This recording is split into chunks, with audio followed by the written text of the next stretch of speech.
I get married to Elizabeth, who was 5 years older than me, when I was 28. Originally, Elizabeth was my boss at work, and she was in charge of my training. The first impression I had when I met her was that she was a calm and mature woman. Elizabeth was beautiful and slender, and she was popular among the male staff at work. I fell in love with her at first sight, and, uncharacteristically for my usually timid self, I pursued her desperately, and after dating for 2 years, we became husband and wife. After we got married, Elizabeth quit her job to become a housewife, but just like how she efficiently handled her work, she also managed household tasks perfectly. About 2 years after we got married, I was laid off from my job due to company downsizing. The reason was the company's poor performance. Many other young employees were also laid off. To be honest, I wasn't very good at my job and was rather a pooey employee who often made mistakes. I fondly remember how Elizabeth used to cover for me when she was still working. Even when I was laid off, Elizabeth remained calm. I was filled with a sense of shame, but Elizabeth said with a smile, "You're still young, and things will work out. Besides, I'm here, right? If need be, I'll work too." After leaving the company, I was lucky enough to quickly find another job. Moreover, it was at a much more renowned company than my previous job. The monthly salary was a few $100 more than what I earned at my previous company. When I secured the job, Elizabeth said, "That's great. Congratulations," and even cooked my favorite dish, hamburgers, to celebrate. I managed to find a job smoothly because of Elizabeth's gentle support. Then, on my first day at the new job, I went to the office feeling nervous. I greeted my new boss and coworkers and was shown to my desk. Next to me was a woman older than me with a somewhat stern demeanor, named Susan, who said in a matter-of-fact tone, "I'm Susan, the manager of this product department. Nice to meet you." I nervously replied, Nice to meet you too." From then on, I began training under her, starting with simple clerical work, which was difficult to learn as I was not very good at getting the point across. Because of this, I kept causing trouble at work and was openly distanced by other employees. While eating lunch alone in the cafeteria, I overheard a female colleague looking down on me saying, "That new guy, despite his age, seems totally incapable at work. Poor Susan." Additionally, a coworker my age mocked me, saying, "You're a high school graduate, right? That's why you're slow to catch on." All the regular employees at this company were graduates of top universities. Since joining this company, I've started feeling an inferiority complex about my educational background like never before. And the hardest part was Susan's harsh attitude towards me. At first, Susan was rather aloof, but she would say, "Well, it can't be helped," as she taught me the work. However, after a month, when I asked questions, she would say, "Didn't I teach you this before? You're not new to the workforce, so you should be able to figure this out on your own," and she stopped teaching me. Even when I said good morning upon arriving, she would only glance at me without returning to greeting. The same was true for other employees. Treated like an outsider at work, I gradually lost confidence, becoming even more timid. I began to wonder if there was any point in me being at this company. Maybe I wasn't needed here. I started to feel this way. I became more withdrawn at home, and although Elizabeth was concerned, I was too embarrassed to tell her about the situation at work. I had to keep trying my best, starting with what I could do, to get accustomed to the job. Then, 3 months after joining, I slowly started to get assigned more challenging tasks and began to feel a sense of fulfillment. Just as I was beginning to enjoy more stable days, something happened. I made a big mistake at work. When sending a quotation to a client via email, I accidentally attached a quote intended for a different client. Sending a quote for another company. "What's going on? I'm terribly sorry. It was a mistake on our part." Instead of me, my boss, Susan, was making an apology call to the client.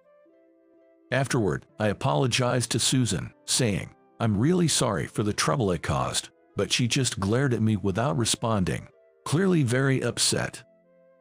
Meanwhile, my colleagues looked at me with smirks. Sheesh, such a klutz. Sigh, I've done it again. I immediately felt like leaving the office right away. After that, I was only trusted with simple tasks that anyone could do, just like before, and sometimes I even had no work to do at all when I went to the office. But I couldn't just sit around doing nothing at work. I would sometimes ask Susan, "Is there any work I can do? I'm willing to do anything I can." But she would reply, "There's plenty of work, but nothing I can trust you with. If you have nothing to do, why not do some cleaning? Surely, you can do that without messing up, right?" Reluctantly, on days when I had no work, I would clean around my desk and organize the supply room. Things were going so well before. What am I doing? It's pathetic that at my age, all I can do is clean. My colleagues started making fun of me for being such a slacker. Susan even said, "You're married, right? Your wife must have a hard time with a slow and incompetent husband like you." I thought about quitting the company. But since I had just changed jobs and for Elizabeth's sake, I couldn't just quit, so I kept trying my hardest every day, holding back tears. One day, during these challenging times, Elizabeth spoke to me during dinner. "Things haven't been going well at work recently, have they? You don't have to push yourself, you know. Don't bottle it up. You can rely on me when times are tough. We're a married couple, after all. Let's support each other and get through this." She must have sensed something from my increasingly downcast demeanor. As Elizabeth said this, she touched a scar on her right cheek, looking at me worriedly. She's always had a habit of touching her face scar when she's worried. "Thanks, but I'm fine, really. You don't need to worry," I replied. "Really? Are you sure you're not just pushing yourself?" Elizabeth seemed concerned, but I just said, "No, I'm really fine," and quickly finished my meal as if to escape. Then, on a day off, Elizabeth and I went shopping at a nearby mall. As we were walking, I saw Susan in front of us. Oh no, I don't want to meet her here. Maybe I should take another path. But just as I thought this, our eyes met. Guess I had no choice. Should I say hello? Susan, hello." Seeing my face, Susan returned a greeting with a slightly annoyed look. "Hi." She was about to leave quickly, but then Elizabeth, standing next to me, exclaimed, "Oh," and started talking to her. "Susan, is that you?" Susan looked at Elizabeth's face and exclaimed in surprise, "Huh?" Then she asked, "Could it be Elizabeth? Is that you, Elizabeth?" "Yes, it's been a while. I never thought we'd meet here. Have you been well?" Susan awkwardly replied, "Yeah, I've been okay," in a low voice. "That's good. I've been worried about you, so I'm glad to see you," Elizabeth said with a smile. I was surprised to find out they knew each other. "Wait, you two know each other?" "Yes, we were classmates in middle school. We were pretty close back then." "Really? That's surprising." Susan seemed shocked to learn that Elizabeth was my wife. Elizabeth, realizing that Susan was my boss, also looked surprised and said, "Oh, really?" Then, for some reason, Susan looked at Elizabeth with a sad expression. Elizabeth, however, was still smiling at Susan. What's this atmosphere about? Did something happen between them in the past? As I was thinking this, Elizabeth started to speak. "It's surprising that Susan is your boss. The world is smaller than I thought," she said with a calm face. I was surprised too. Susan kept glancing at me awkwardly. After a brief chat, we left the scene. After parting with Susan, Elizabeth said, "I'm relieved to see Susan doing well. I've always been worried about her." Elizabeth was smiling. but I felt there was a deeper emotion hidden behind it. Her words stuck with me. There must have been something between those two. Then, the next day, when I got to the office, Susan unusually greeted me first with a good morning. Then looking down, she started to speak. "I need to talk to you about something, about Elizabeth. Can you come over here for a sec?" So, we went to a separate room to talk.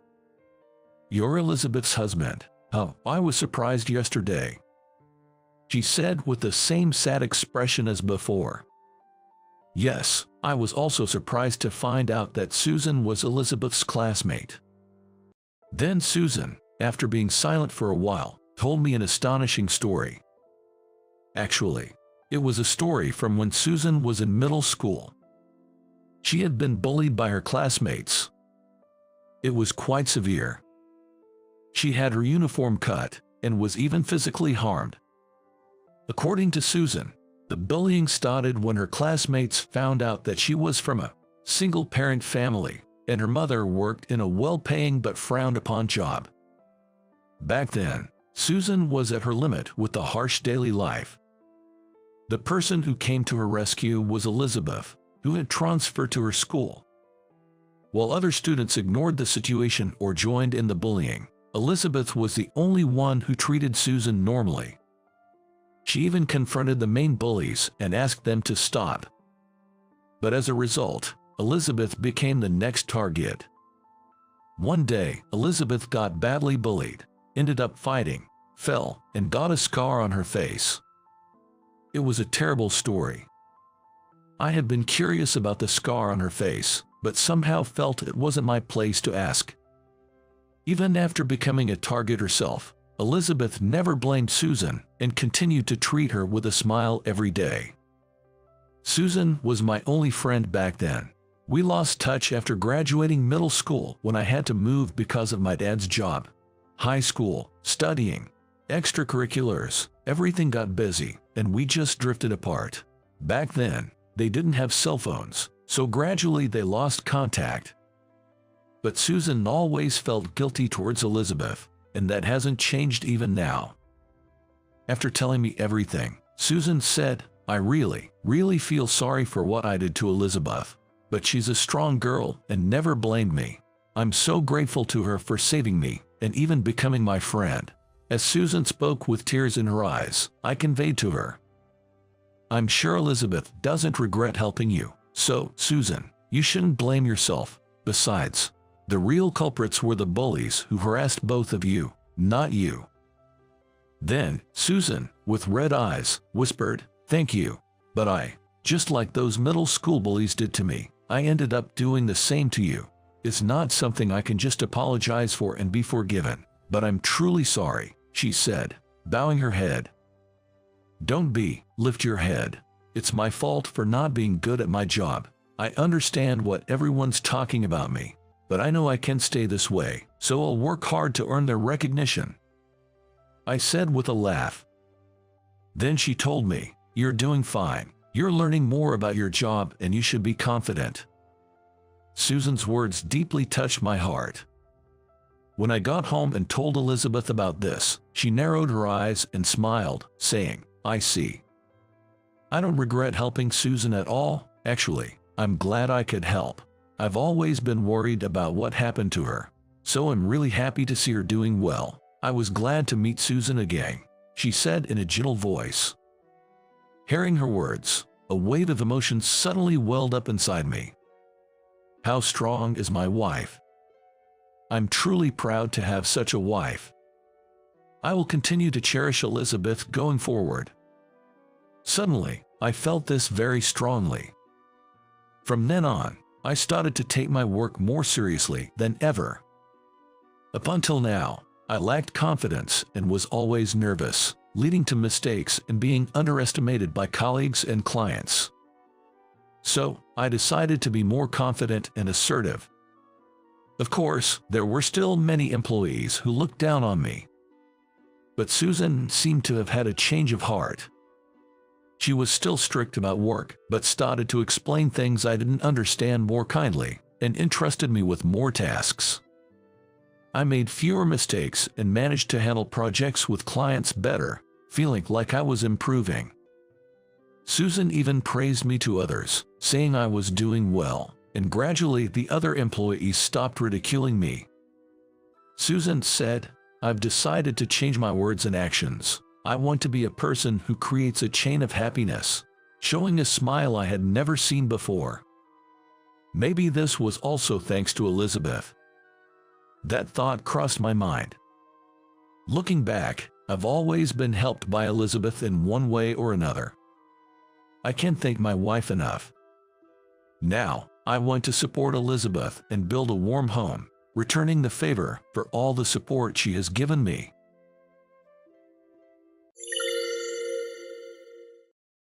Hey Ryan, the farewell party is today, right?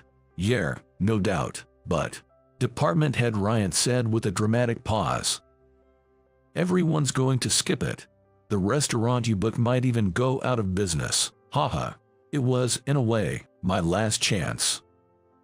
I replied coolly to Ryan, who was laughing merrily. The reservation was at the CEO's family place. What?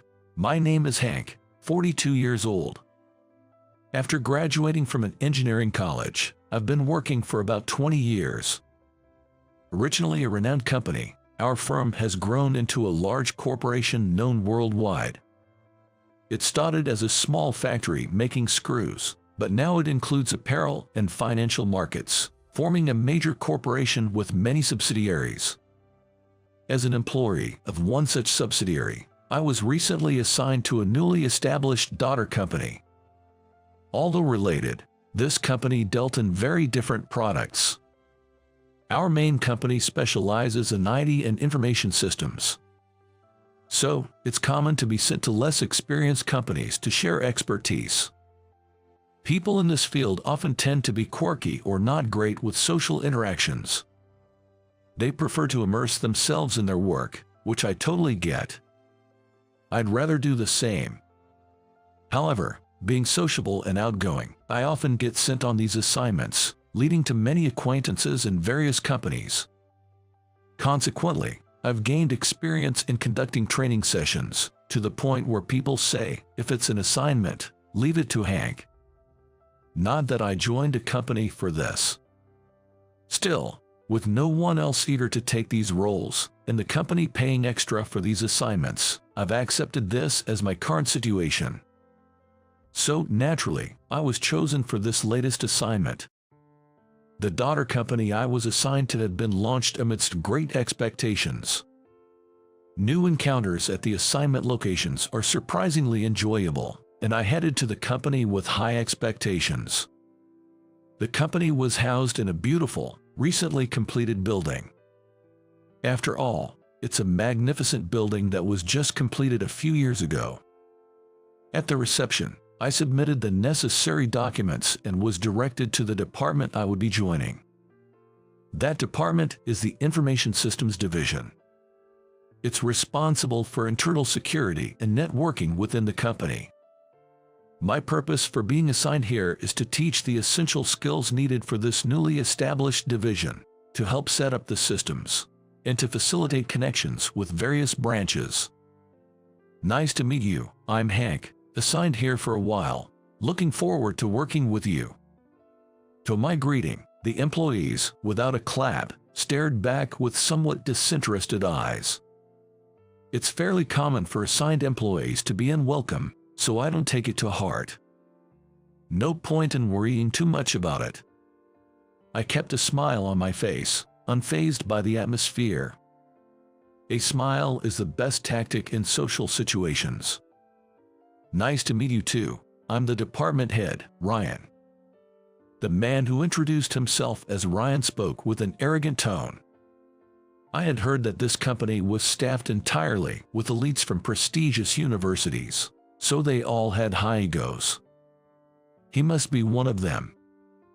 I hope there's something we can learn from you, but well, let's see how it goes for a while. His words, blatantly looking down on me, made me want to sigh deeply. I see. So this is why the optimization of the company's systems has been such a struggle. People like him never listen to others if they believe they are right. This is going to be a difficult job. As expected, the employees of the Information Systems Department at the assignment location wouldn't listen to me at all. They dismissed me from the start, deciding that my methods were inefficient. As a result, the system's construction was only delayed. But the blame was irrationally directed at me. They say you're the expert, yet you can't do even this. It would be better if we did it ourselves. Just leave the necessary software and manuals and get out. That was the underlying message. But after all, I'm here on a job assignment. I can't leave until the assignment period is over. It's a very uncomfortable environment. Heck, I knew assignments like this are useless. Ryan grumbled, staring at his computer screen. He must be irritated that the work isn't proceeding as he planned. But that's all because they completely ignore my directions, though he seems unaware of that. They think they're better, after all. The manual I prepared was revised and failed repeatedly, and then blamed for the failures. Fixing these errors was my job, yet they wouldn't let me do anything more. Their pride was just too high. After numerous errors, they still wouldn't admit their fault. No, they probably don't want to. Ryan, among others, must be somewhat aware that their methods are flawed. But they don't want to listen to the suggestions of someone on assignment. If only they would follow the manual, it would be so much easier. As they proceed with the manual, they think of new methods, alter it on their own, fail, and then blame my manual. I was at my wit's end. Eventually, after they left, I secretly returned to the department and proceeded with the work according to the manual. Day by day, as the system was built, they claimed they were right all along, but I had no energy left to point out their mistake. In fact, if I did, they might just destroy what had been built so far. In the end, I continued working secretly, and somehow managed to complete the system construction during my assignment period. And so, my assignment period, filled with one-sided troubles, is about to end in a few days. Despite the problems, my work is done, and that should be fine. As I was thinking this, Ryan approached me. "Hey, thanks for your help. Actually, we're planning a farewell party for you." I see. Ryan seemed unusually cheerful, which felt odd. He was smiling, but it didn't give a good impression. More like there was something scheming behind it. "We're thinking of having a farewell party for the whole company, not just this department." "That's a bit much." "Well, you've really helped our company, and the farewell isn't just for you." "I see, a company-wide farewell party. That makes sense. And so, I'd like you to be the organizer." "What? But why am I, the one being farewelled, organizing the party?" "Am I the organizer?" "Yeah, I think you can handle a farewell party for 100 people, right?" Well, I have some ideas, but why did this happen?" "But if I said no, I can imagine the kind of snide remarks I'd get. Besides, if it's going to be such a large farewell party, there's a place I'd personally like to ask." "Then, I'm counting on you. Make the reservation for 100 people." "Understood. With that size, I think the restaurant will be happy." "Right, haha, I'm looking forward to it." Ryan left with a genuinely happy laugh. After that, I contacted a familiar restaurant and arranged to book the place for the night. Hearing the pleased voice of the restaurant manager on the phone, I thought it was good to be able to help her. A few days later, it was my last day at the assignment, and I left work early to head to the farewell party location. As organizer, it was the right thing to do. At the restaurant, the manager welcomed me, excited about the many people coming. "But so far, only you, Hank, have arrived. Usually, a few people come early." Her puzzled look gave me a bad feeling. Just as I took out my phone to check, I received a call. It was Ryan. "Ryan, the farewell party is today, right?" Yeah, no doubt, but, Ryan said with a dramatic pause. Everyone's going to skip it. The restaurant you booked might even go out of business. Haha. Ryan burst into laughter over the phone. I thought it might be something like this. It was, in a way, my last chance. I replied coolly to Ryan, who was still laughing. The reservation was at the CEO's family place. What? He seemed not to understand my words, responding with a dumbfounded voice.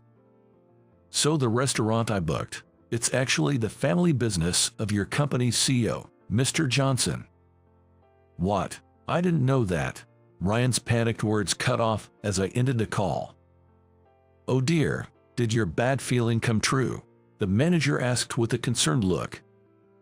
Yeah, seems like it, I replied with a wry smile. While speaking, I called another number. Hey, it's been a while.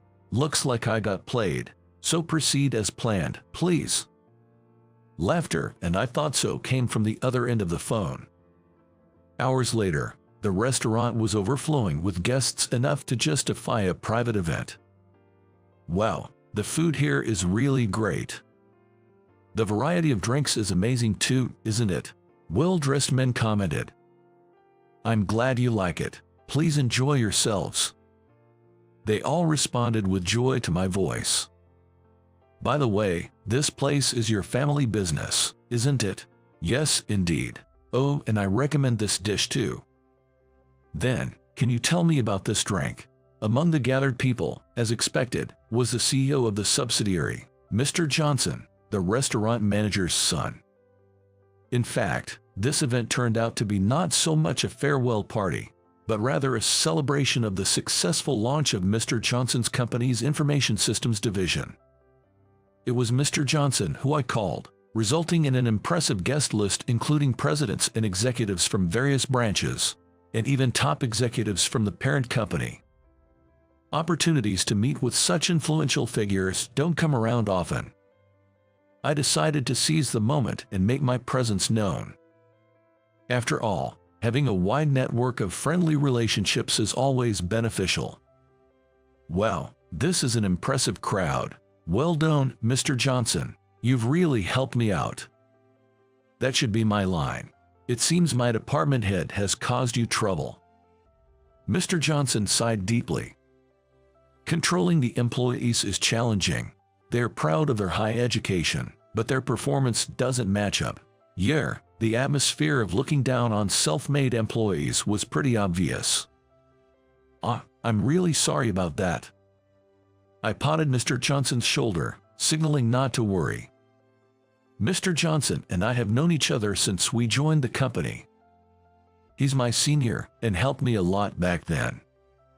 He was the one who recommended an IT-related job to me. I think it suits you, he had said, referring to the newly established subsidiary. In fact, my knowledge came in handy, and I was satisfied with the meaningful work. Our relationship continued, and we even went drinking together after I started moving from one assignment to the next.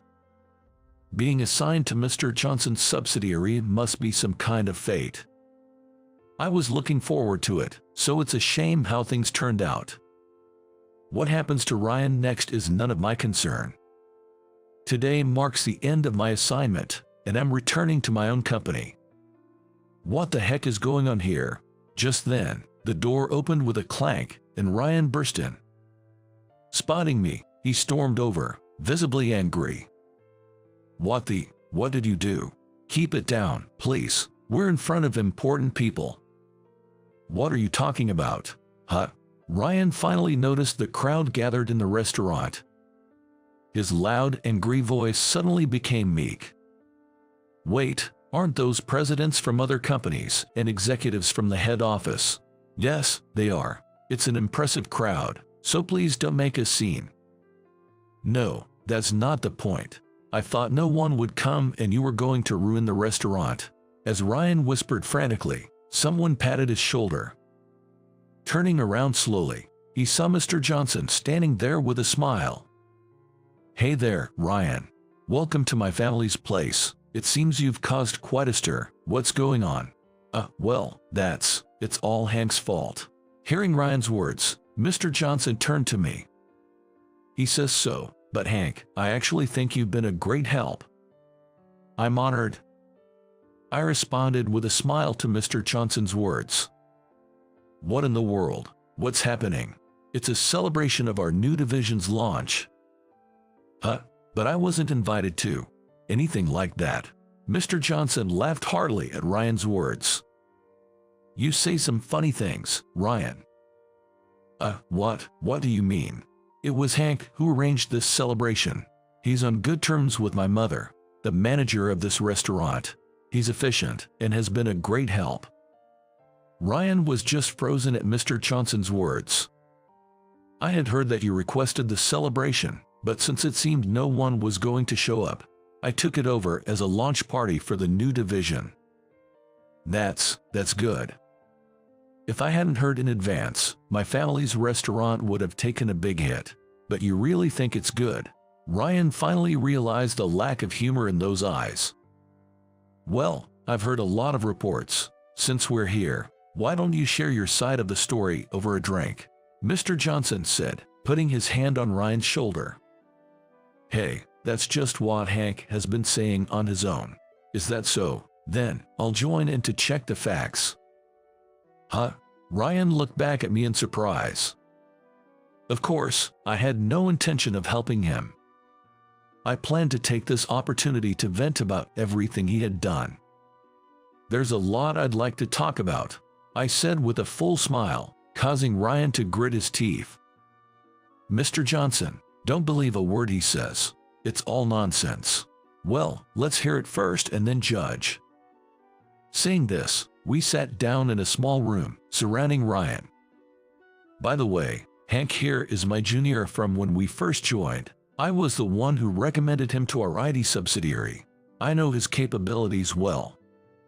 Mr. Johnson said, pouring beer into Ryan's glass without losing his smile. Now, let's hear both sides of the story, shall we? Ryan looked at me in panic.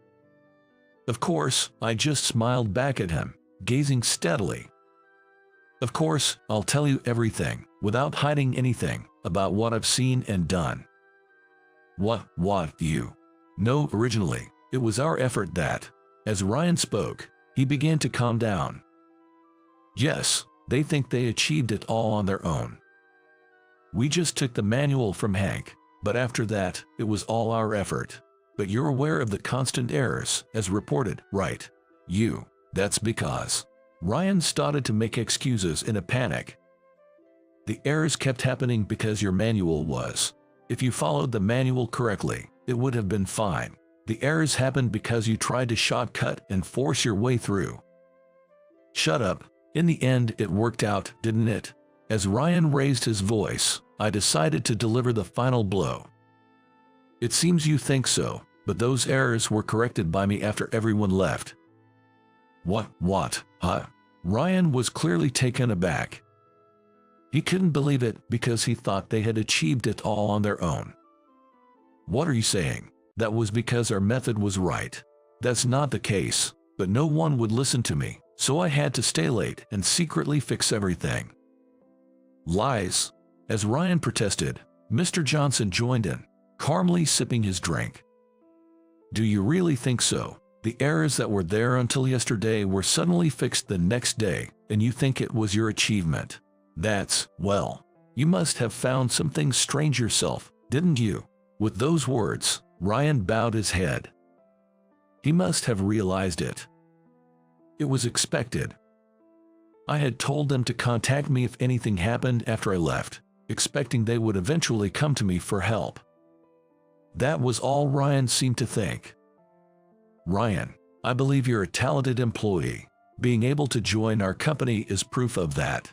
However, Mr. Johnson said after a moment's thought, but no matter how talented you are, without accompanying experience, it doesn't translate into effective work.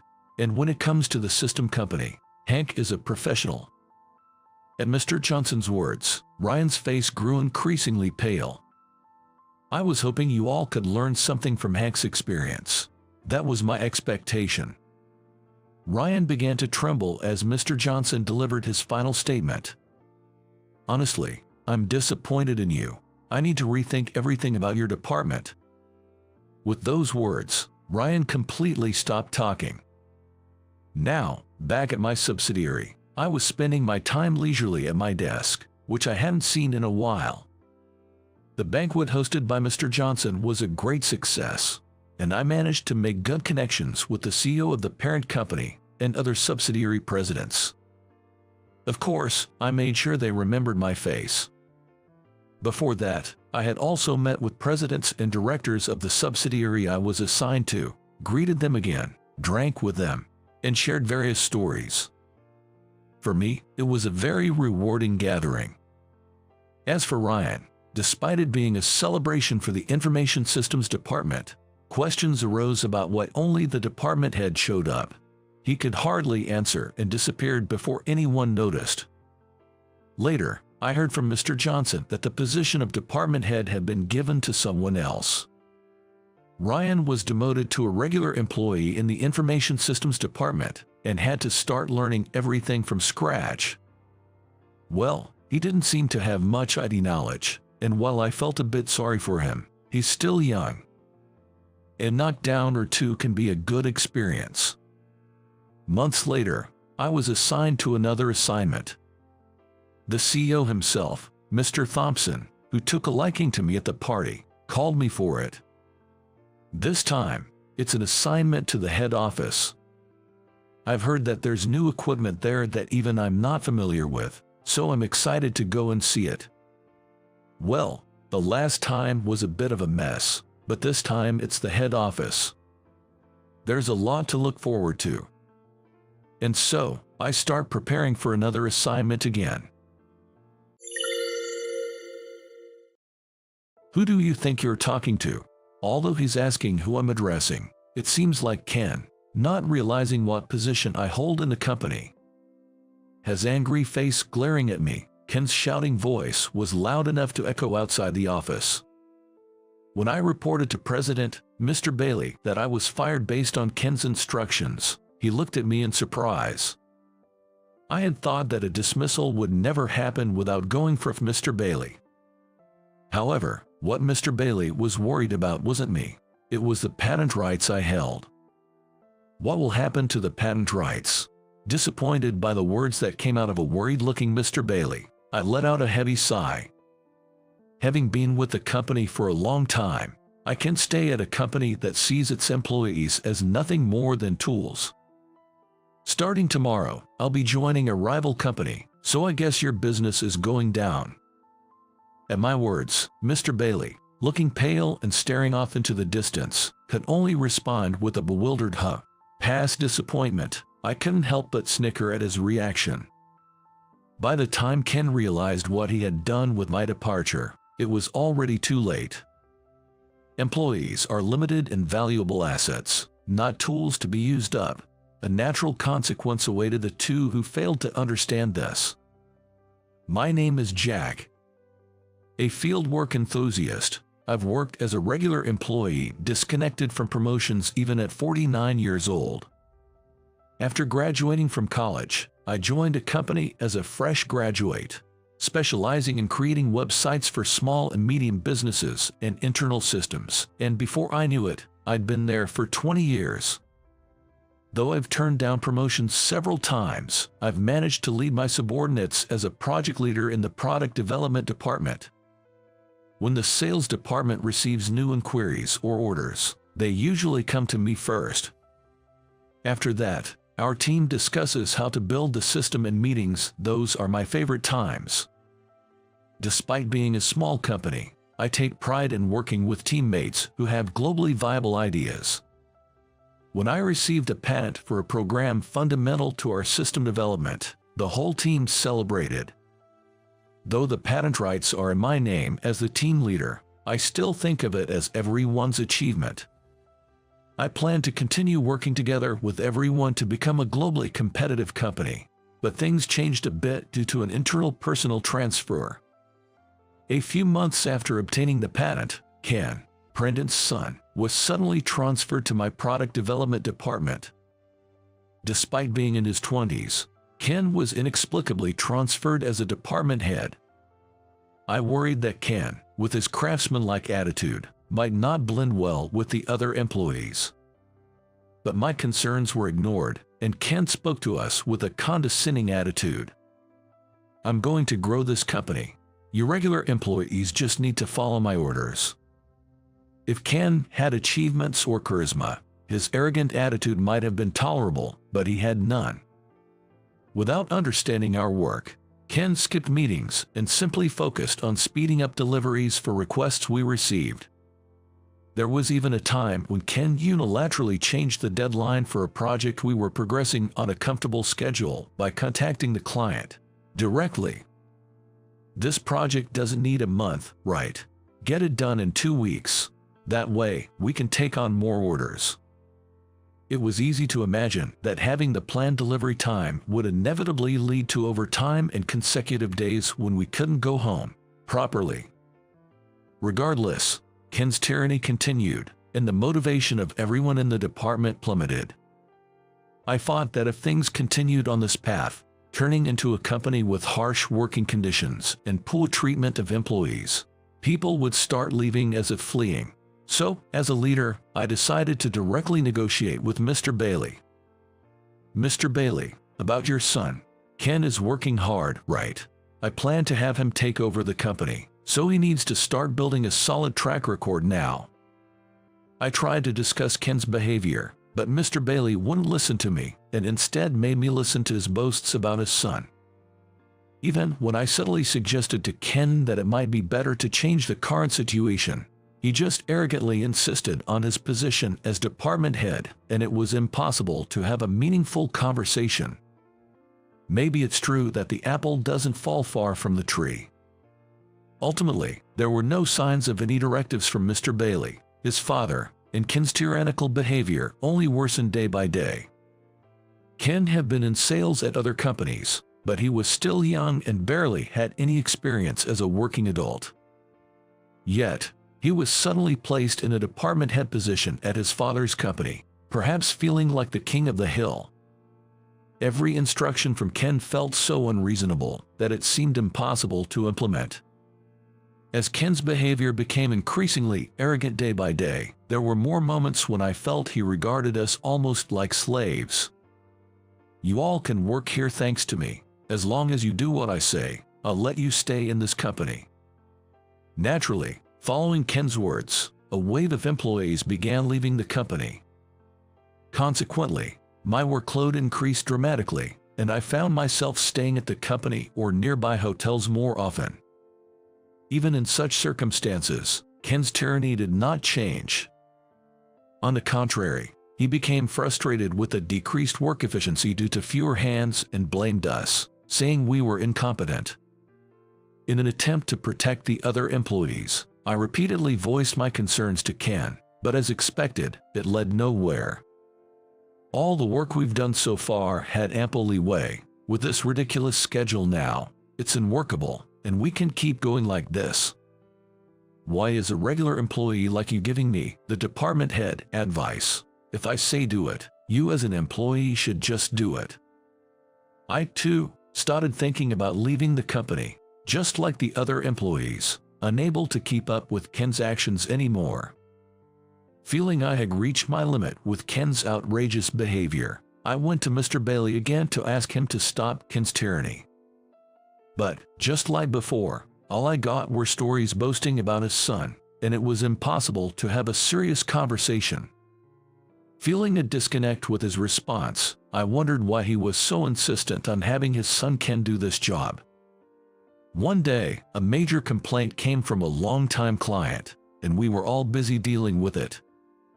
A sudden system breakdown occurred, and the recovery operation turned out to be an extraordinary situation, not finishing even after a week of all-nighters.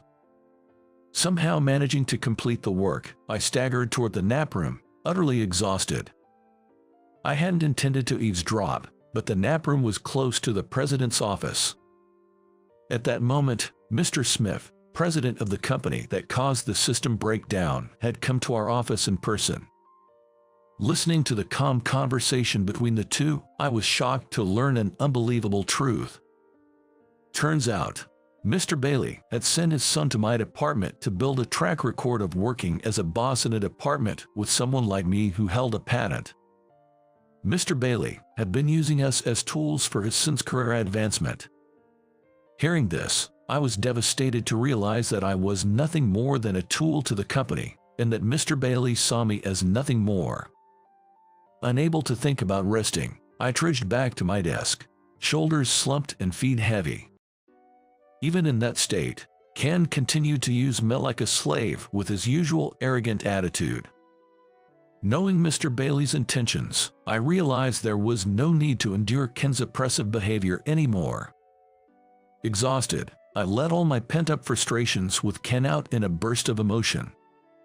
"Ken, we've reached our limit. This workload is insane. If you're so insistent, why don't you try doing some of it yourself?" "Huh? Who do you think you're talking to?" Overtly grumpy, Ken yells at me, glaring at me with an irritated look on his face. Ken's voice was so loud that it leaked out of the office, attracting the attention of all the employees present. Although he's asking who I'm addressing, it seems like Ken is the one who doesn't understand what kind of presence I am and how much I've contributed to the company. Disgusted with Ken's attitude, I looked down and sighed softly. Then, Ken, looking at my face, let out a big sigh. "Fine. We don't need an employee like you in this company. Useless old man like you should just leave." Although it was a sudden notice of dismissal from Ken, in a way, it was the reaction I had anticipated. It wasn't about whether I was needed by the company, but whether I would stay. I never thought I'd be told to leave by Ken, though I had been considering quitting. "So, I'm fired, and it's an order from the department head, right? Are you really okay with me leaving this company?" Ken, not understanding the significance of my words, waved me off with a smug look. "Of course. Who do you think you are? We have plenty of regular employees. One less won't make a difference." "Understood." After bowing deeply to Ken, I headed straight to the president's office. Barging into Mr. Bailey's office, he looked at me with wide eyes, clearly surprised. Then, I told Mr. Bailey everything about Ken's oppressive behavior and everything that had happened so far. I thought he finally listened to me, but his response was unexpected. "So it is, but you are here, right? Ken is only 27. It must be just youthful actions. You've been with the company for quite some time. So as a senior, please guide him." Mr. Bailey, either not understanding my point or deliberately ignoring it, said something completely off base. At this moment, I fully realized that Ken was president's son and sighed deeply. "I've been directly told by Ken that I'm fired, so I'll be resigning voluntarily. Please handle the paperwork and my severance pay." "Is that so? If Ken said that, then it can't be helped. By the way, what about the patent rights you hold?" It seemed Mr. Bailey, as the company president, had no particular feelings about me leaving the company. Instead, what he was really concerned about wasn't me, but the patent rights I held. "What will happen to the patent rights?"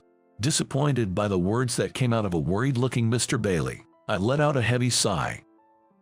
I couldn't stand working at a company that only saw its employees as tools any longer. Since I'm apparently not needed here, I'll be joining a rival company starting tomorrow. I guess your company is in trouble now." Mr. Bailey finally seemed to understand my words and turned pale, trembling as he realized the gravity of the situation. "What? Wait a minute, what are you saying? The revenue from the patent I hold accounts for over 60% of the company's profits." Neither Mr. Bailey nor Ken seemed to understand that. And it was Mr. Bailey himself who had left the handling of the patent entirely up to me from the beginning, not knowing what to do with it. I was frustrated that there were no rewards from the company for this, so I registered the patent under my own name. Of course, without me, the company would no longer have the right to claim that patent. I interrupted him just as he was about to say something. "Then, I thank you for everything up to now. Then I quickly left the president's office. I could hear Mr. Bailey saying something behind me, but as I was leaving the company, it no longer mattered to me. Previously, I had vented to a friend about my dissatisfaction with Ken's strange behavior over drinks. My friend, Troy, and I have been drinking buddies for ages, getting together almost every month. Though I couldn't share confidential details, Troy is a close friend I can talk about anything. Troy understood that something was wrong with my workplace. That's totally illegal and a terrible company. Jack, don't push yourself too hard, he said during one of our drinking sessions, which ended up being more of a vent than a consultation. Then, suddenly being serious, Troy made a proposal. Hey, if you're okay with it, why don't you come work at my company? Troy's company is a rival to mine. We've competed in bids for big projects several times. Though we're rivals, the employees at the ground level get along fairly well. It's only the upper management that treats each other like archenemies.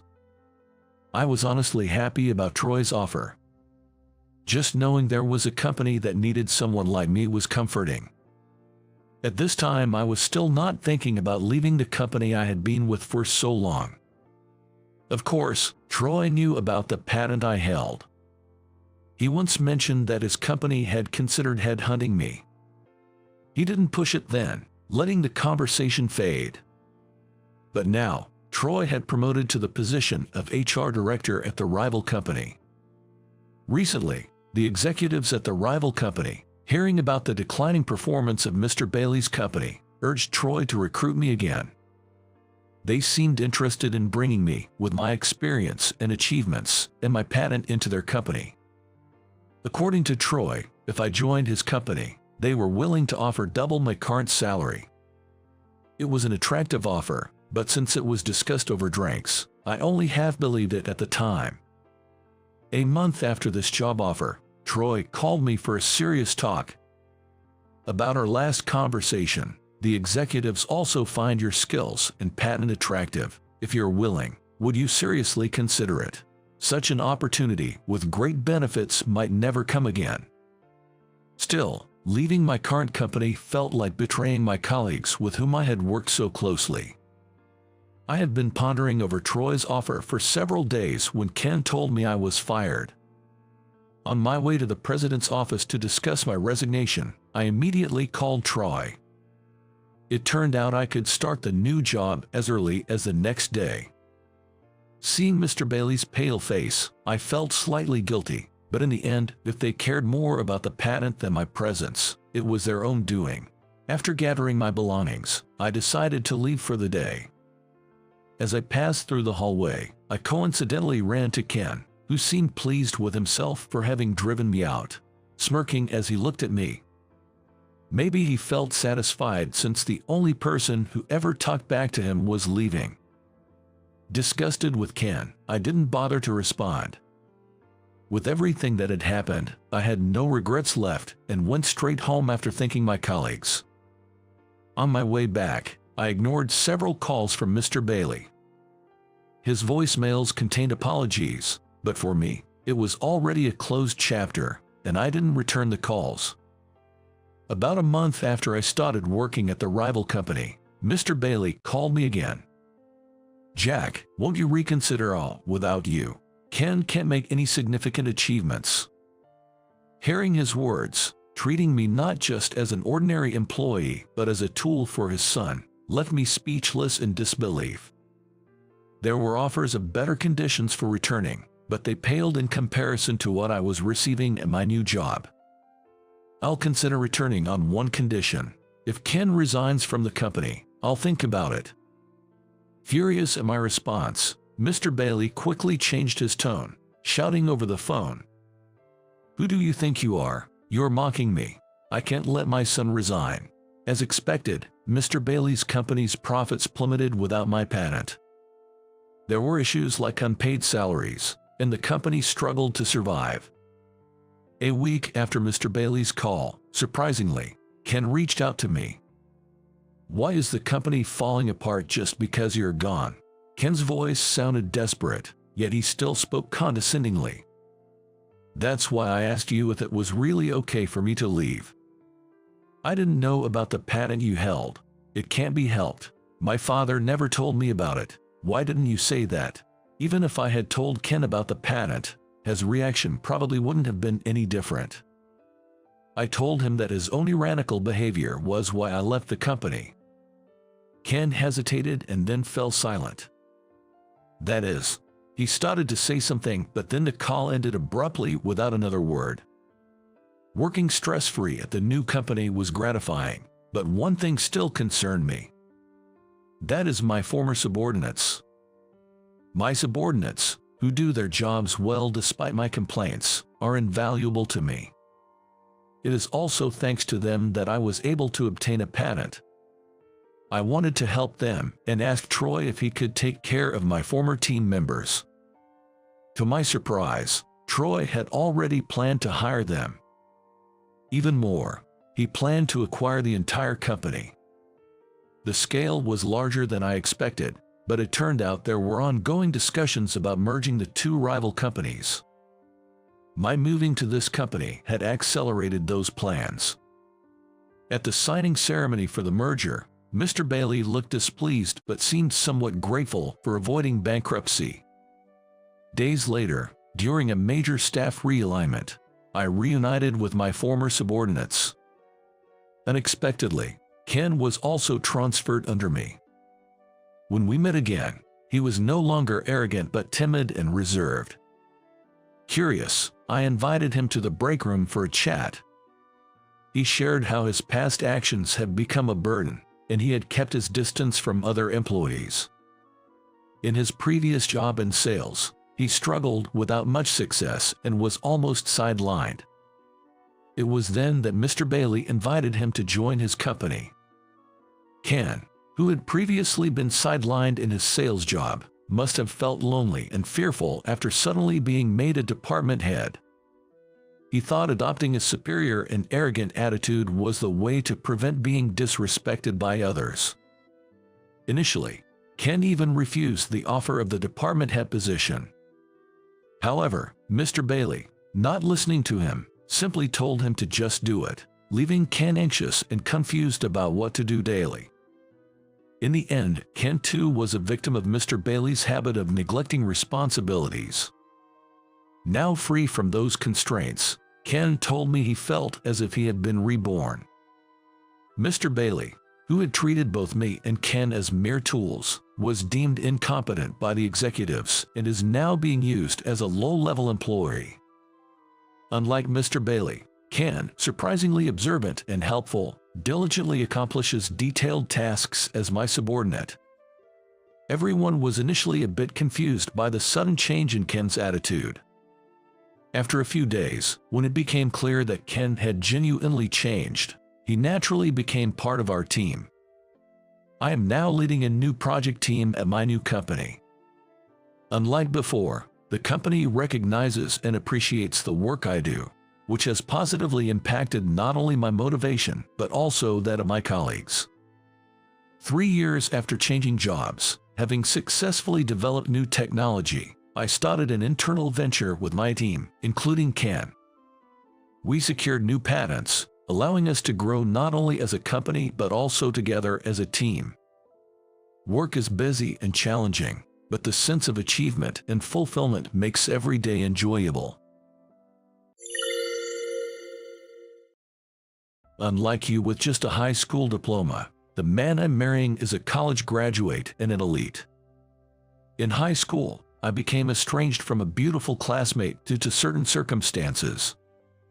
I was invited to a wedding by a junior and ended up reuniting with that classmate. Thinking I was still just a high school graduate working some job, she said that to me as soon as we met again. "Maybe my husband will become your boss soon." She took the same condescending attitude towards me as she did back then, so I decided to tell her the truth. "Sorry, but I just fired him a little while ago."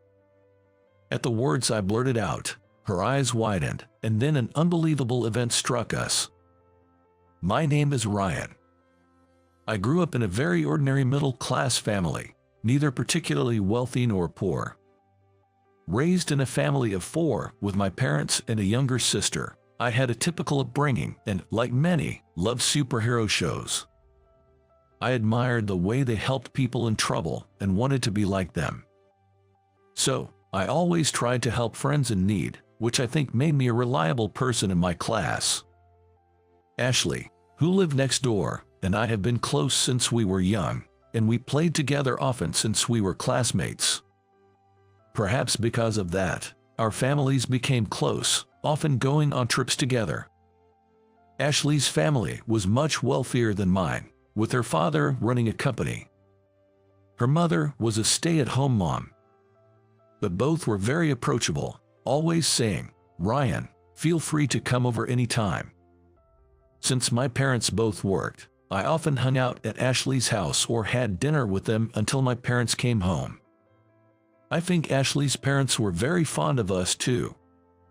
Ashley and I graduated from elementary and middle school together and went to the same high school. Our high school was one of the top in the state, and keeping up with studies was tough, but I enjoyed it, surrounded by good friends. As for Ashley, she debuted as a model. I was used to being around her since we were kids, so I didn't pay much attention, but she was actually a stunning beauty, often approached by scouts when out and about. There were rumors both inside and outside school that photos of her were highly sought after. With her debut in the entertainment industry as a model, Ashley quickly became popular in both school and among the public. Busy with work, she started skipping school, and we saw each other less and less. At that time, I was also busy with student council duties. Even when Ashley did come to school, she was always surrounded by people, so we couldn't talk much. Well, we were neighbors, so I didn't worry much since we could meet anytime. On Valentine's Day that year, I was behind the school building. "Ryan, I've liked you for a long time. Will you go out with me?" Olivia, a classmate, confessed to me. It was my first confession, and I was bewildered. I only talked to Olivia occasionally, and never imagined she felt that way about me. "Yes, if it's okay, please take this chocolate too." Olivia held a small paper bag. Looking inside, there was a beautifully wrapped package. "Can I open it?" "Of course, but it's homemade, so it might not be perfect." Inside were homemade chocolates. "This is homemade chocolate. You made this, Olivia. That's amazing." "Thank you." I thanked her, feeling grateful and flattered. "I don't know much about you, Olivia. Is that okay?" "Yes, I'd be happy if you get to know me more." Seeing her blush and say that, I found her genuinely cute, and we started dating. Being in the student council, I was quite well known around school. When word got out that I had a girlfriend, everyone started teasing me about finally being taken, but I didn't mind. Then, I saw Ashley in school. I think it had been about 2 weeks since I last saw her. "Hey, Ashley, long time no see." "Yes, it has been." I called out to her, but her response was cold. I was surprised by her aloof attitude, as I had never seen her react like that before. I didn't know how to respond, as I'd never experienced such a reaction from Ashley. "What's up? Are you in a bad mood, Ashley?" "Not at all." Ashley said that and just walked away. Usually, she would have said something like, "Ryan, it's been a while," and chatted for a bit. Well, maybe she really was in a bad mood. She seemed busy lately. I convinced myself of that and headed to the student council room. A little later, I heard rumors that Ashley was harassing my girlfriend, Olivia. I hadn't seen it myself, but when I asked Olivia, she just smiled vaguely. This reaction, does it mean it's true? Thinking that if it was true, I had to ask Ashley to stop, so I decided to talk to her the next time I saw her. That day came sooner than expected, and I saw Ashley again in school. "Ashley, can I talk to you for a second?" "What is it?" I took Ashley aside in the hallway and faced her. She looked at me irritably. "Ashley, Are you harassing Olivia? What are you talking about? I heard rumors you were giving my girlfriend, Olivia, a hard time. Please stop if you're doing that. Ryan, you think I would do something like that? I don't think you would, but if you're doing something that could be misunderstood. I haven't done anything. I know, but you've been acting strange towards me lately. Ryan, you don't understand anything. What? You believe rumors over me, who's been with you all this time? Fine, think whatever you want. What's that supposed to mean? With that, Ashley turned her back on me and ran off. Since then, Ashley and I stopped talking to each other, and our relationship turned sour. Dad has debt. One day, suddenly, my dad was burdened with a large debt. Jer, my friend skipped town. My name was on the loan as a guarantor, so now they're coming after us. I couldn't say anything more to my exhausted father. No wonder he had been coming home late recently. He had been working night shifts at a supermarket after his day job. My mom was also working an office job during the day and at a bar at night. At first, they didn't want to trouble us, so they kept the debt a secret, trying to pay it off themselves. But you know, day by day, they started coming home later and looked so worn out. So, my sister and I finally asked them, "What's happening? We want to know the truth." Finally, they decided to tell us. "I'll get a part-time job too," I said without hesitation. I couldn't let my parents struggle anymore. "But Ryan, your studies. Right now, this is more important. Let's work together and pay off the debt quickly." "I'm gonna get a part-time job too." My younger sister said this, but since she was still in middle school, it wasn't really practical for her to work. So our parents and I opposed the idea. "All right, I get it. Then, as soon as I graduate from middle school, I'll start working. I'll aim for a high school that allows part-time jobs," she declared determinedly. My parents and I were nearly moved to tears by her resolve. "I'm really sorry for being such an unreliable father." "What are you talking about? It's not your fault. Let's all work together and do our best," Mom encouraged. "Jer, let's give it our all, together." Our family gathered in a huddle, encouraging each other. Looking back, it was kind of a strange mood at the time, I think. And that's when I decided I wanted to become someone who could help people in trouble in times like these. I resolved to become a lawyer. The next day, I found a part-time job and began a busy life juggling school, student council, and work. Working all day on weekends, I had less and less time to spend with my girlfriend, Olivia. I felt bad about it, but paying off the debt was my top priority, so I just texted her, "Right now, there's something I need to prioritize over spending time with you." She replied, "I understand. Thank you for everything up until now." And so, we chose to go our separate ways. Even after that, I continued to live a whirlwind life, and before I knew it, I was almost in the summer of my senior year of high school. It was time to seriously decide on the college I wanted to attend. But I was really struggling with this decision. Since that day, I had set my sights on becoming a lawyer, but my dad's debt wasn't fully paid off yet. Could I really handle studying and working if I went to college now? Or should I wait until next year to go to college? Honestly, I can enroll in college anytime. So maybe shouldn't I first work right after high school and pay off all the debt before thinking about college? Yes, I should get a job first. With that in mind, I decided to talk to my high school career counselor the next day. I explained everything to the counselor without holding back and said I wanted to work. "Got it. We'll try to find you a job with the best possible conditions. Let's work hard," the counselor encouraged. After talking to the counselor, I explained the same thing to my parents, and they understood my decision to work. Especially my dad, who said, "I'm really sorry, but this is a big help, thank you." In our top-ranking high school in the state, very few students opted for employment. and there were only 3 of us, including me, in the school's job seminar for those wanting to work. "Ryan, why are you choosing to work?" asked a classmate who was also looking to get a job. "I have my reasons," I said vaguely. I had no intention of revealing my dad's debt situation. That day, after school and my part-time job, I arrived home late at night to find someone calling out Ryan outside the house. There was Ashley, seemingly having rushed out of her house, wearing something like pajamas. "Hey, Ashley, what's up? Dressed like that? Never mind that. Is it true you're not going to college? That you'll work right after high school?"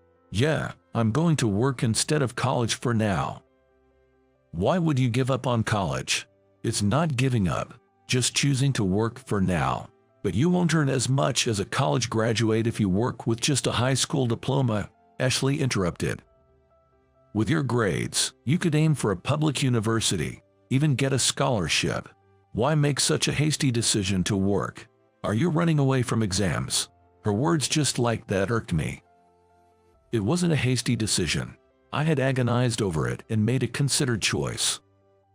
Nor was it running away. I planned to go to college later, and I considered job hunting as challenging as college entrance exams. I didn't decide this easily. I really struggled before making this choice. "And it's none of your business, Ashley," I said somewhat dismissively. Ashley looked hurt by my response. "Oh, right. It's none of my business. Fine. I don't care anymore," she yelled and then went back to her house. After that, I successfully found employment at a local company.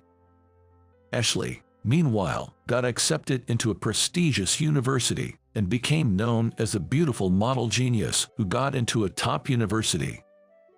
10 years have passed since then, and after going through various experiences, I managed to become a lawyer and now run my own private office. Finally finished with that big case. It was a challenging job, but I had managed to complete it successfully and was now back at my office.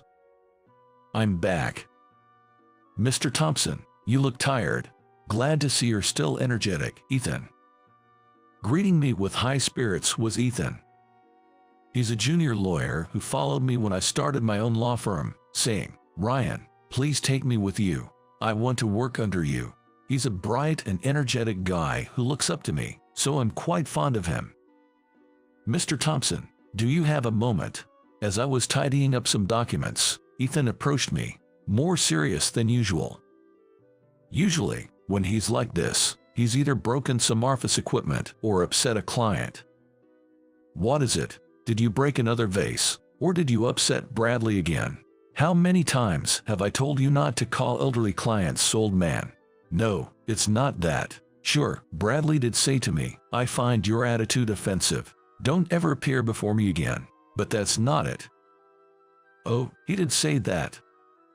"Actually, well, I'm getting married," Ethan said nervously. "Wow, congratulations. I never expected my younger colleague Ethan to beat me to marriage, but it's genuinely a happy occasion. I've been single for nearly 10 years, so I can't help but feel a bit envious." "Is she the slightly older girlfriend you mentioned? You said she's really beautiful." "Yes, she's a former model and the daughter of a company president. We're planning a grand wedding, and I was wondering if you could give a speech, Mr. Thompson." "Of course, I'd be honored," I enthusiastically agreed, patting Ethan's shoulder. I knew Ethan had a girlfriend, but I remembered him saying, "She's way out of my league. Honestly, I'm struggling to keep up with her."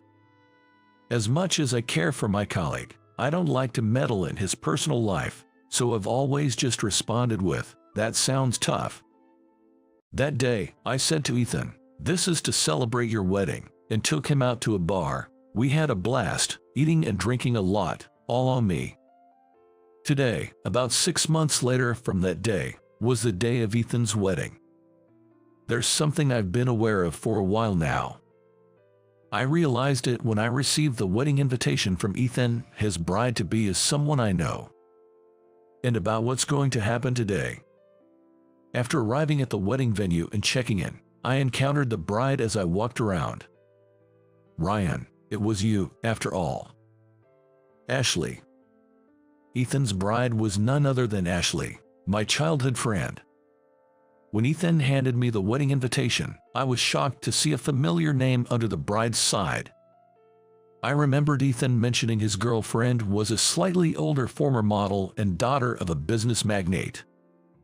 When I heard Ethan's boss's name, it sounded so familiar. I was surprised. Ashley said. Me too. Ashley and I hadn't spoken or even seen each other since that day 10 years ago when she criticized my decision not to go to college. By the way, Ryan, as Ethan's senior, does that mean you're a lawyer now? Jay, that's right. How did someone like you, who just finished high school, become a lawyer? You didn't just claim it without any basis, right? You didn't, pay for your qualification, did you? No way. I passed the exam fair and square and have the proper qualifications. I run my own law office now, and Ethan works there too. It'd be ridiculous if I, the director, didn't have a law license. Ashley still seemed skeptical. Unlike you, a high school graduate, my husband-to-be Ethan is a graduate from the same prestigious university as me, an elite with a college degree. Soon, he'll be the director of your office. Ashley looked down on me as she said that, but I decided to enlighten her about a future that wasn't going to happen. Sorry, but as for Ethan, I just fired him from our office. At the words I blurted out, Ashley was dumbfounded. What? And you two aren't officially married yet, right? You might want to reconsider that. Leaving Ashley stunned behind, I decided to head back to the venue. Ashley, now a retired model, was working as a secretary in her parents' company. She had invited many acquaintances from her modeling days to the wedding, making it quite a lively event. The wedding went off without a hitch, and Ashley and Ethan exchanged vows before God. Ashley looked stunning in her wedding dress, and Ethan was very dapper in his white tuxedo. With the wedding ceremony over, it was time for the reception. I was sitting at the reception venue, but the reception wasn't starting. The scheduled start time had already passed. The venue started to buzz with whispers, and guests began asking, "Has something happened?" The person who took the microphone was Ashley's father. He's a man I know quite well. "Ladies and gentlemen, I regret to inform you due to unforeseen circumstances, we have to cancel the reception. I apologize for the inconvenience. The meals prepared for today will be served, so please enjoy." After speaking quickly, he hurriedly left the venue. The sudden cancellation of the reception caused a stir among the guests, turning into quite a commotion. I quietly slipped out of the noisy venue and into the hallway. "Mr. Evans." "Ryan." There stood Ashley's father, looking utterly exhausted. "Ethan got arrested, didn't he?" At my words, he nodded. Ethan had been withdrawing extra money from client accounts and using it for himself. I first learned about it when a family member of one of Ethan's clients informed me. Ethan had been the guardian of several elderly clients without relatives, but one day, it turned out that one of these clients actually had a family. When the family wanted to take over financial management and asked for the bank book, Ethan was reluctant to hand it over and didn't show it. Suspicious, the family reported the bank book as lost and had it reissued, only to discover that the balance was clearly wrong. This person had been hospitalized several times, and each time, $10,000 was withdrawn as hospital fees. It was Ethan, acting as the legal guardian, who had been paying this to the hospital. I know that hospital fees rarely cost $10,000, which is an unusually high amount. The way the money was being used was suspicious, the family told me, and that's when I first became aware of the issue. To my embarrassment, I had been completely unaware of it. Following this, I investigated whether Ethan was doing something similar with other clients and discovered that he had done the same thing to 5 other clients. All of them were people for whom Ethan had been the legal guardian. When I confronted Ethan about it, he admitted everything. "Yes, I did it. Can I hear the reason? I was gifting my girlfriend with luxury brands and gambling. Wasn't the salary we were paying you enough to live on? I could manage living on the salary, but I wanted to give gifts to keep my girlfriend with me. She was too good for me, Ethan continued, leaving me speechless. I had this conversation with him just a week before the wedding. Immediately, I filed a disciplinary request, explained the situation to the victims and their families, and apologized. I initially covered the lost money, but the victims' families, unwilling to forgive Ethan's actions, filed a complaint. The complaint was accepted, and Ethan was arrested right before the wedding reception. The reception was, of course, canceled and turned into a simple meal gathering. The engagement was annulled. Ethan's parents, as well as Ashley and her parents, were visibly shocked and devastated. I didn't know what to say to Ethan and just stood there, unable to find the words. This incident later became a huge news story, labeled as corrupt lawyer exploiting the adult guardianship system. Ethan, of course, was stripped of his lawyer's license. As an employee of my firm, this hit us hard, but I chose to sincerely support the victims and respond earnestly. As a result, my reputation didn't suffer too much. I really had no idea Ethan was doing something like that, Ashley said. Me neither, I was completely unaware, I replied. A few days later, Ashley visited my office. She came holding a bag filled with a large sum of money. Ashley handed it over to me. "What's all this money for?" I asked, surprised what was inside. Ashley began to speak, looking apologetic. "This is from selling all the brand name gifts Ethan gave me. It's not the original price, but it should be a considerable amount. And since this money was taken from the victims without their consent, I want to repay at least the portion I received." "All right, I'll accept it," I said, choosing to take the bag, understanding Ashley's sentiment. "I heard that Ethan got involved in this mess because he was trying to keep up with me. Could you tell the victims that I'm sorry?" "Yeah, I'll be meeting with them again soon for work, so I'll pass on your message," I promised. "By the way, how did you become a lawyer, Ryan? Weren't you just a high school graduate?" "Well, about that. I decided to tell Ashley about the time when we had lost touch. I had decided to work after high school graduation because I knew I could always enroll in college later. However, I still considered the need to study to become a lawyer. I thought that obtaining a legal qualification beforehand would make it easier to enter law school. Believing that I could achieve this from distance learning while working, I decided to first obtain a paralegal certification. With this qualification, I could take the bar exam without attending law school if I passed a preliminary exam. So, I worked at a local company while studying hard and eventually obtained my paralegal certification for correspondence courses. Immediately after, I switched jobs to become a paralegal, gained practical experience, and studied relentlessly to pass the bar exam. I may say so myself, but I passed the bar exam at an unprecedented speed, completed my legal apprenticeship, passed the judicial examination, and finally achieved my dream of becoming a lawyer. I then landed a job at a major law firm, and my career as a lawyer began.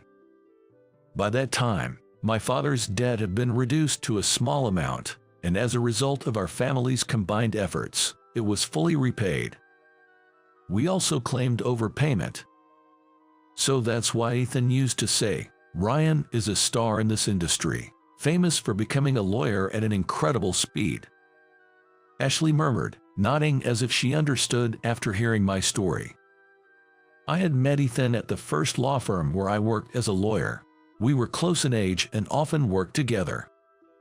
He always smiled and said, "I dream of being as smart and efficient in my work as you, Ryan. I want to be a lawyer like you." Remembering this, I felt somewhat melancholic. Ethan got himself into this trouble because he was trying too hard to match up with Ashley and ended up in over his head. "I guess I was really out of her league," Ethan said with a sad smile, a memory that came back to me. Since then, Ashley and I started to keep in touch, and we occasionally went out for meals. Our conversations were mostly about our recent updates and memories from our high school days. I didn't know your father had become a guarantor for a loan. If you had told me, maybe my father could have helped. There's no way I could have asked your family for that. Even if they had lent us money, we would have made sure to pay it back in full, I replied. Yeah, your family was always very honest, Ashley said with a smile. You know, becoming a model was your idea, she revealed. Really? At the high school festival, remember the fashion show where the home economics club made outfits? You saw me in one of those outfits and said, Ashley, you really look like a model. It suits you so well. Maybe this glamorous world is meant for you. That's why I decided to give modeling a try. I don't remember that at all, I thought, but I figured Ashley probably realized I didn't remember. And about the rumor that I harassed your girlfriend in high school, that was completely false. Oh, right, that rumor, so it was false. Rather, it was that girlfriend, Olivia, right? She was the one spreading lies that I was harassing her. What, really? I was shocked by this revelation. Olivia never seemed like the type to do such a thing. I heard later that she spread those rumors because she was worried about losing you to me, your childhood friend. She lied about me harassing her. After all, I was so busy with work back then, I barely came to school. How could I have harassed her enough to start such rumors? That made sense when she put it that way.